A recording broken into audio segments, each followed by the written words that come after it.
Hey, welcome back to Two Super Guys Trade Stocks. I am Dylan. And I'm Vinny, and today we're going to talk about millennials and why we're all screwed, okay? This is a little bit of analysis about the recent ridiculous increase in car prices and home prices and how, in particular, it affects the millennial generation.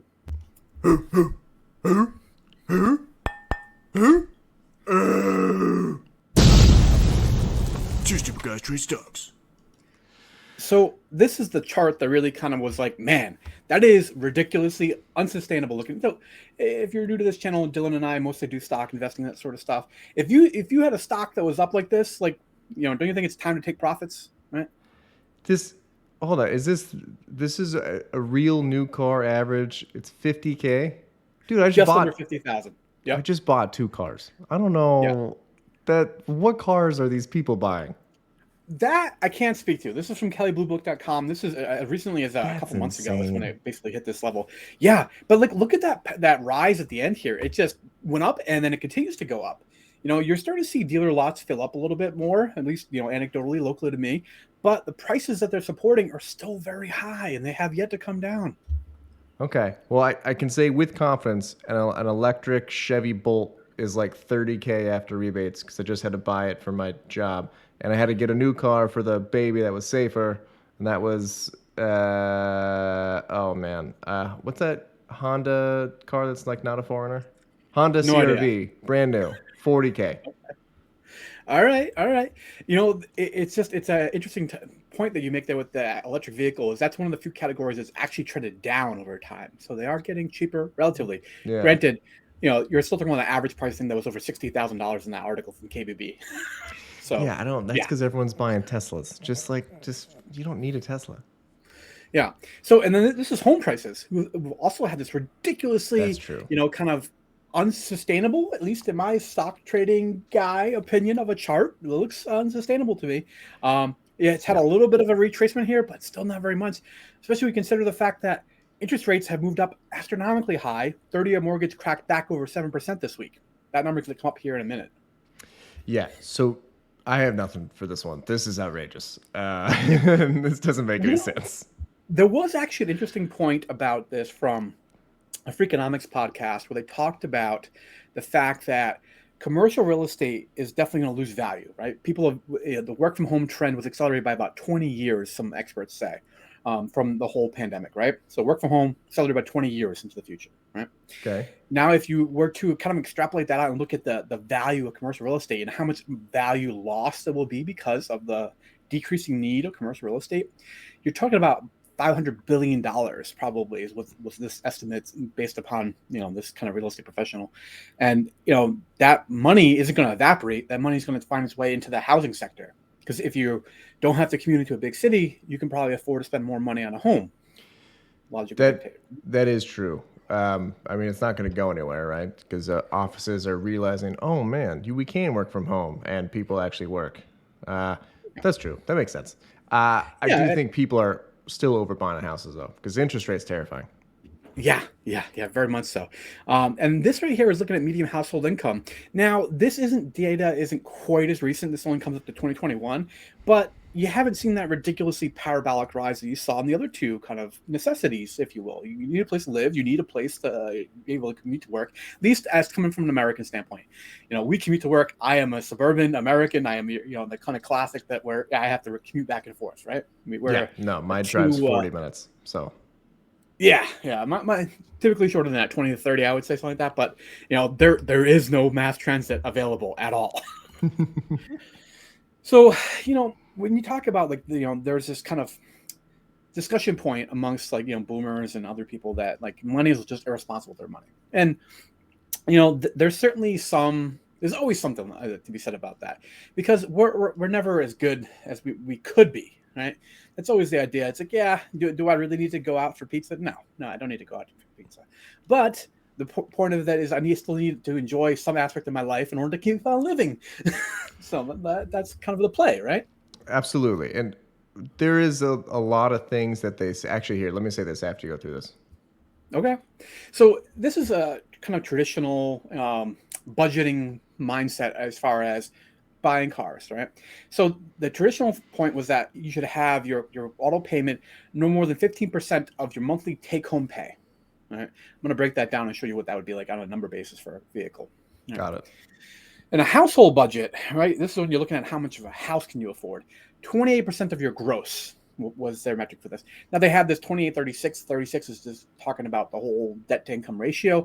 I'm not going to get into that because that involves a combination that's unique for each individual person when you're talking about their student loan burden, whether or not they have a vehicle under kind of financing at that point, and then also home.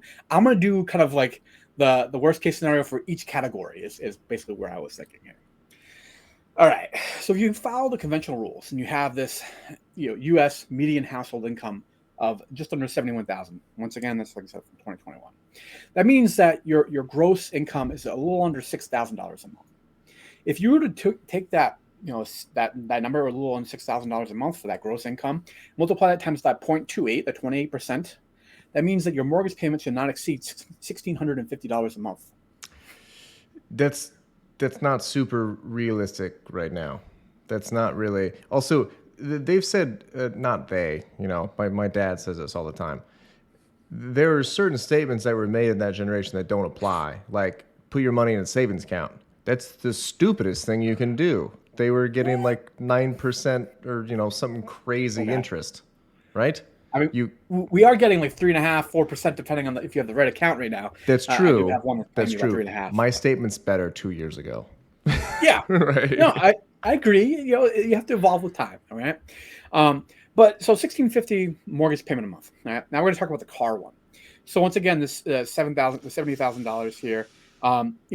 You subtracted out some federal income taxes. I basically went on their sliding scale and looked at that. You're ending up with about a net income of about $5,000 a month.